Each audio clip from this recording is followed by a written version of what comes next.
You know, like when you're young, right? Like how it all started was I was watching this Malay horror film about the Harimau Jadian. So it's like a werewolf form, but just in tiger, right? So as a kid, I was so intrigued. I told my dad, like, would it be cool if you can just be a werewolf? And then my dad be like, you're not afraid? You're not afraid of all this? I'm like, why should I be afraid? If I can be something like this, people should be afraid of me. Then he was like, okay, I'm going to make you learn something.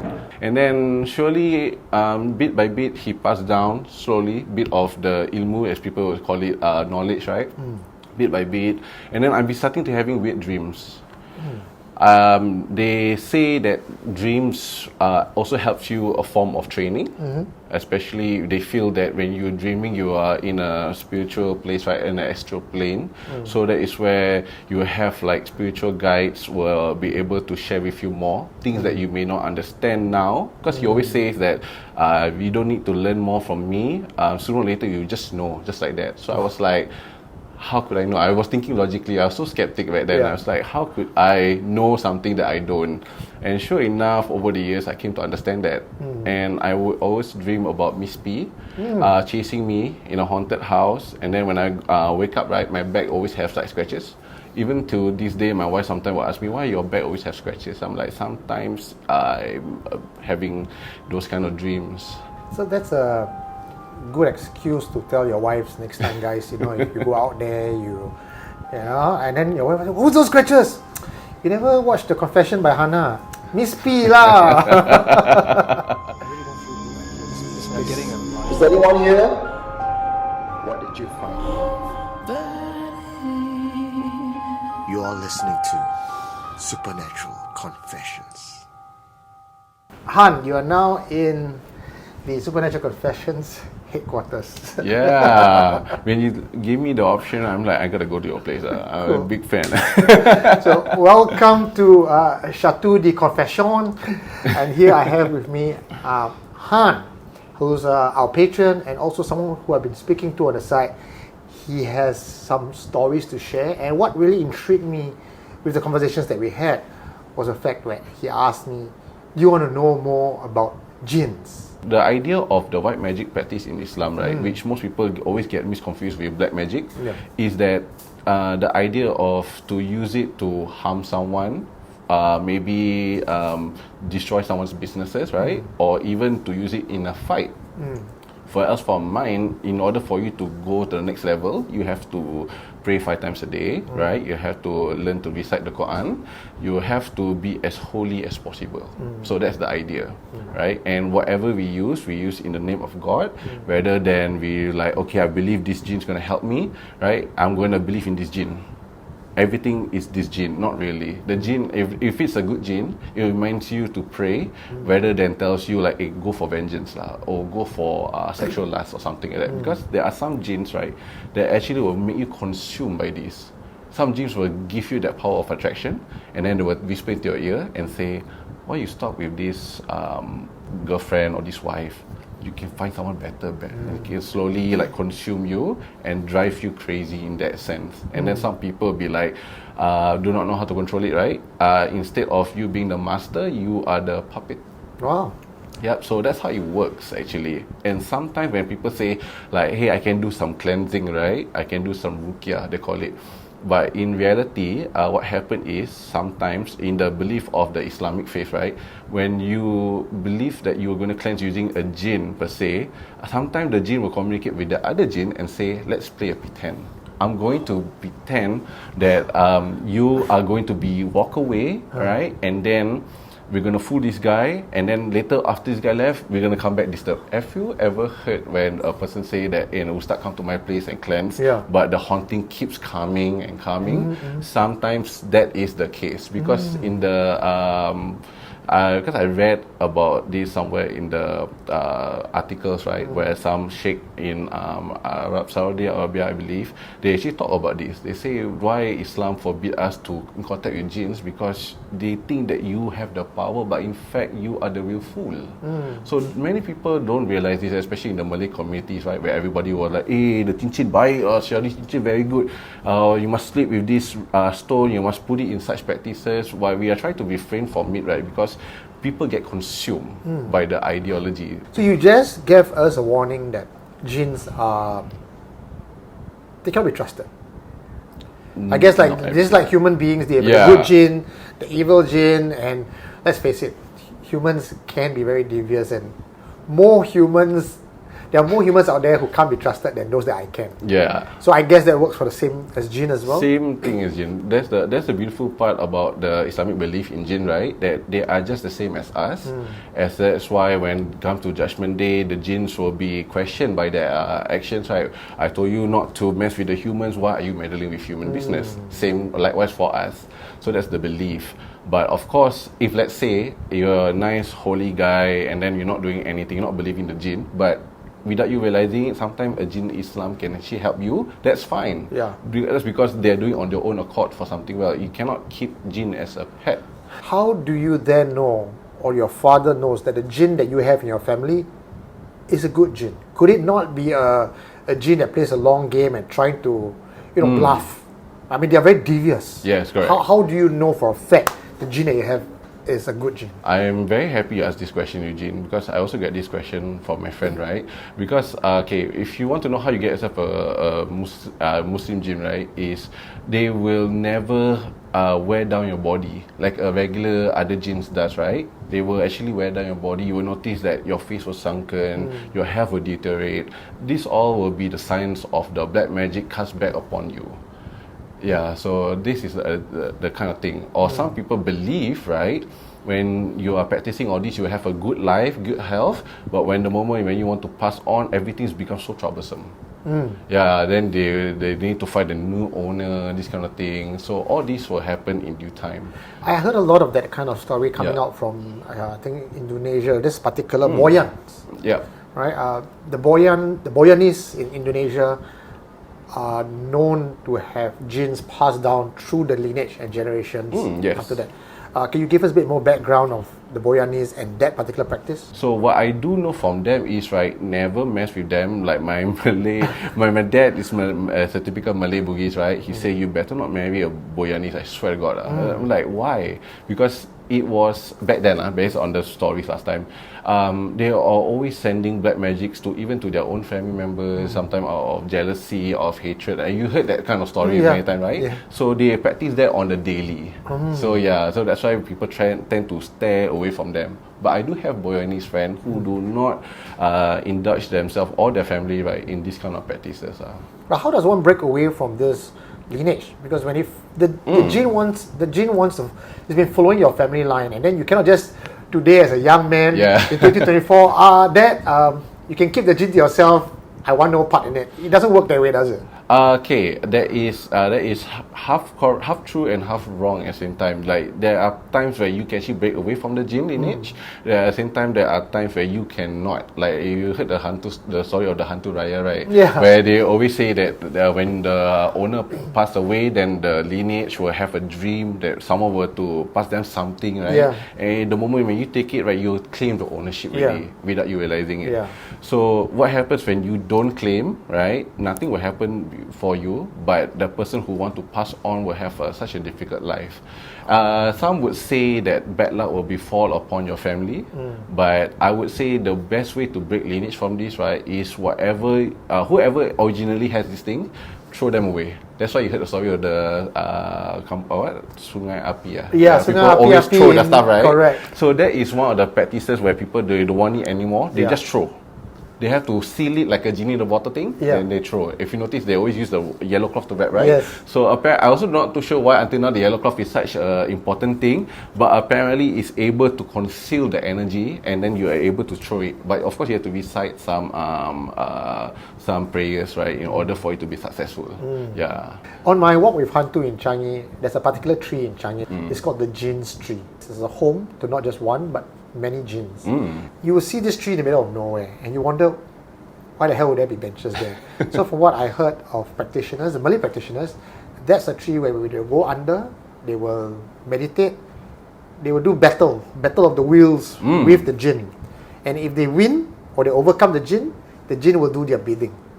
Have you heard of something like that before? I have heard of something where, like Pokemon, right? Yeah. So when they come over there to test, some would say that to test your strength, your magical powers, right? Whether can you overcome? That is still a common practice in Malaysia, in Indonesia, right? But they're doing it very secludedly because it's not something society would like to witness. But yes, they do that kind of Pokemon battle thing, and then once you win, you are able to capture it. But they like kind of form a pact. You're able to form a pact with any jinn, right? Be it whether whatever background, it could be a Christianity jinn or a Jewish jinn or whatever, but you are able to perform a pact with it, but you need to offer it something. So it depends on what it wants. So just like humans, right? They too have desires. How does one person capture a jinn? So you mentioned as Christian jinn, Jewish jinn. So it sounds like the jinn genealogy is just like human. You have the Chinese, the Malay, the Indian, the different races. They have all the religions too. Yeah. So how does Eugene Tay tomorrow if I want to take a jinn and adopt a jinn, how do I go about it? Number one is you have to meditate, right? A lot of people like to go to Indonesia. That's because they believe a lot of those like mountains, right, is the home to another plane of kingdom, another plane of a king genie, of a queen genie. They believe they are is more powerful. You're able to form a pact, and then and this is what they believe, right? So when you are able to capture a king genie, you are able to control its armies and ask them to do their bidding based on their belief. I mean, like, I can't just walk up to the mountain and say, "Hey, King Genie, I want to control you." Show yourself, right? But you have to, for what I know, right, you have to meditate. And the path to go there is not easy because a lot of people went there and they went missing and they never come back. So the thing is, one would say, right, the best way to go about it, right, you will have trials. You have to pass those trials. So be it whatever trial is different based on different individual. Like some ustad go over there, right? They feel like they want to challenge their faith in Islam, so they go over there. They see whether how strong or how long they can tahan. So this is based more to Indonesian practices, whereas Malaysian Malay and then Singapore Malay don't usually do this. Although they go to forest, but they don't really do that. To capture one jinn, you have to understand what it wants, whether they deem you as worthy.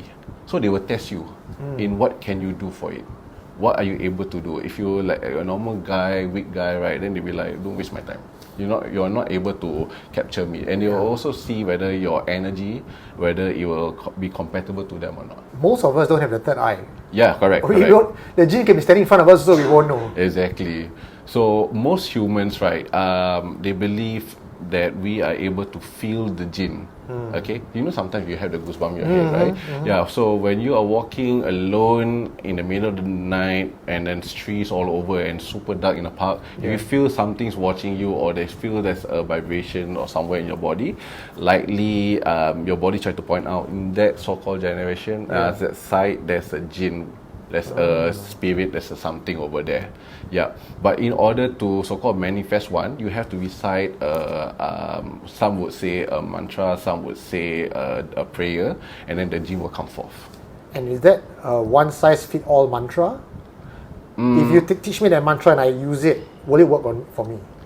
The thing is, right, I don't learn that because for me it goes against my faith, my religion, right? So what I know, and it also depends on how good the focus of your mind. They say that the requirements, you have to clear your mind, right, of any earthly desires that you have. Some people want the jinn because they want all the money in the world, something like that, right? So you have to clear all that.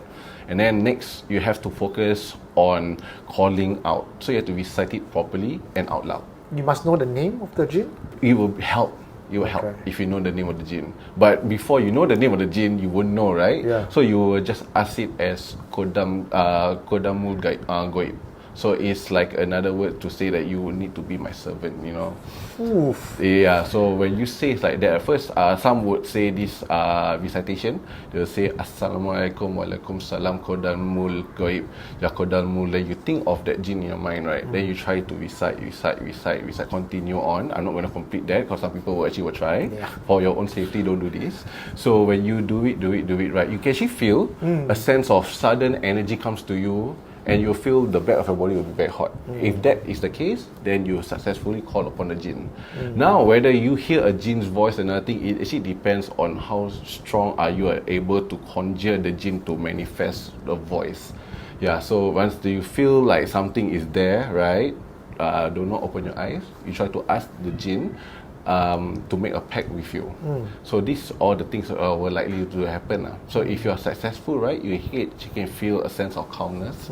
You can feel like you can really feel the energy is one with you in a way. It's hard to explain. You have to experience it. Okay. Yeah, I'm not sure whether you watch TikTok. They always do this paranormal investigation, right, for fun. Yeah. Some people would like to recite in a way. Funny enough, they say Inna Sulaiman wa Inna Bismillahirrahmanirrahim, something like that, right? But when I saw that translation, you know what it says now? What? It is from Solomon, in the name of God, the most gracious, the most merciful. Now tell me, how do you call a jinn with that? So wouldn't you repel them with that kind of prayer? It's actually a prayer. People thought it's a calling of a jinn. Oh. So if you want to be more effective, right, we have to go to the dark side. So one will be you're writing the Quran in the period blood of a woman. Yep, you have to write it down there, right? You have to burn some incense, and then the jinn will come forth. Because these jinns, right, they love to mock Islam. They love to mock the faith, the holy book. So when you call it, it's going to be much more effective that way. But of course, you're going to bring in the devil, right? We call it the shaitan, the shaitani tribes. So I believe I mentioned to you, jinns has multiple tribes, right? So there is Marid jinn, there is Ifrit jinn, there is shaitan, there is Jan jinn, there is so many different types. So what are these types of jinns, right? They're actually based on different regions of the planet. So if you go to the Arab side, right, you'll see the more of the Jan jinn, because they are the ones they believe to cause the sandstorm. Okay. Yeah, and then when we call the Marid jinn, right, they are very strong, they're very cunning, but they're very dumb. So you're able to outwit it based on their belief, the folklore. Okay. The Ifrit is believed to be the strongest, right? Because based on King Solomon, the Prophet Sulaiman salam, the one that holding the jinn. Have you heard the story where the Ifrit will say that if you want the throne in Egypt, I can bring it to you within 2 hours.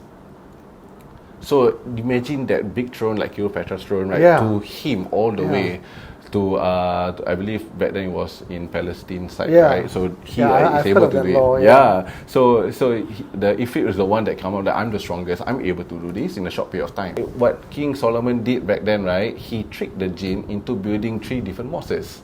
And then while he was the day of his passing, right? He put his cane in a way to make the jinn be fool that he's actually sitting down taking a rest. The moment his cane fell down, that's where the jinn know, oh, he passed on already. So the jinns were all scared of him. He made a pact with the jinn, right, to say that don't forget, I'll make you make this promise. So until now, if you want to buy a house and you want to cleanse your house as a Muslim, right, you will usually recite the Doa Nabi Muhammad Doa King Solomon recitation, right, where you will actually tell the jinn, hey, remember the promise you made with the Prophet Sulaiman. So you shall not bother me in this space. So in a respectful way to say, don't forget the deal, don't forget the deal. Yeah. 2,000 years. Yeah. Drink coffee first before you get Yeah, sure.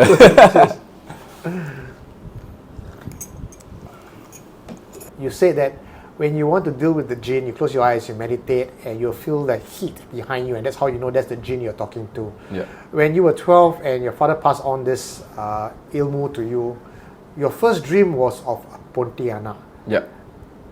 But yet at the same time, you have an Islamic good jinn following you. Is that the same, or where did the Pontianak come to the picture? Okay, let me just clear that up. Yeah. Okay, so basically, when I dream of Pontianak or Pocong or whatsoever, right, those are the things based on like it's supposed to train me up to gain me strength to be courageous. Because my dad always believed that when you are married, right, you're gonna be the father, the leader of your own family. You cannot be afraid. You need to know how to battle these things. So when you are learning and practicing these things, right, you need to learn on how to defend yourself against these things. And the best way to do it is in the dream. Okay. So it's not that my father called in something to attack me. It's that thing will be like, hey, you're starting to learn something. I know. I'm going to bother you. I'm going to make you regret learning, right? So they're going to do their best to shun away. It's actually very dangerous to have a jinn. Like, I don't recommend anyone to learn all this. And I even tell my wife, even when my son goes out, right, if he's interested in this, I'm not going to pass down anything from this. But your dad passed down to you. My dad passed down to me, but I wasn't aware. I was being respectful as a child, right? Okay. Like, whenever your parents pass it down something for you, if you don't take, they're gonna be very merajuk with you. And then they don't want to talk to you, right? They're gonna give you that face. I'm not gonna entertain that. So I'm just taking it out of like goodwill for my dad, alright? But at the same time, I don't regret to learn what I learned. Because if I don't learn, I could have learned something bad and thinking is good. So that's knowledge itself, right? Well, the same could be said of your kid. That's true. I will try to deter him away from it as possible. Because I tell myself that whatever I went through, right, it's nothing like, like Doctor Strange kind of thing. Like, I can go to another realm, this kind of thing. And I also don't recommend people to do astral traveling too much often. Because sometimes you might be stuck in limbo. And you will never come back. So what we believe, when you're in a coma, right, your body, you're in astral travel, you're stuck in limbo, something is happening to you that you are not aware of. Sometimes people say they come back from a coma, they say, well, I met this wonderful queen, this beautiful lady, this kingdom, this place is all magical, right? So when they came back, they'll be like, oh my goodness, where am I? Why am I here again? Yeah, so these are all forms of that. I'm interested to know about your father. That seems to be an entire episode all on his own. He has a master in Indonesia, right? Who is always like looking out for my family, especially me. He came a liking to me for some reason. And then back then, when my mom was pregnant with me, right, he said to my father, right, that you should name your son Hanafia. Then my dad was like, wait, what? Because every part of my siblings, right, has the name start with an S. So suddenly I'm the only guy with a H. Okay. Then after that, he said to my father that this baby says that his name is this. So you have to give it to him the name. So I can't recall from what point to what point that this belief came from. But I believe that he's able to see more. Because from what I understand, if you are a true man of God, right, you are able to see more, different direction. You are able to even travel to different planes of existence. That's why you go to the Bunyan villages, right? This is how some people go there about, and that's where the folk story come about. So doesn't mean you practicing white magic, right? You are able to do all this. No, I do not. The most I have is a premonition of what might happen, but it only affects me. It doesn't affect anyone else. You know what's funny? You're not gonna believe me. But at work, right, I swear to God, I see the same TV on the same wall over here.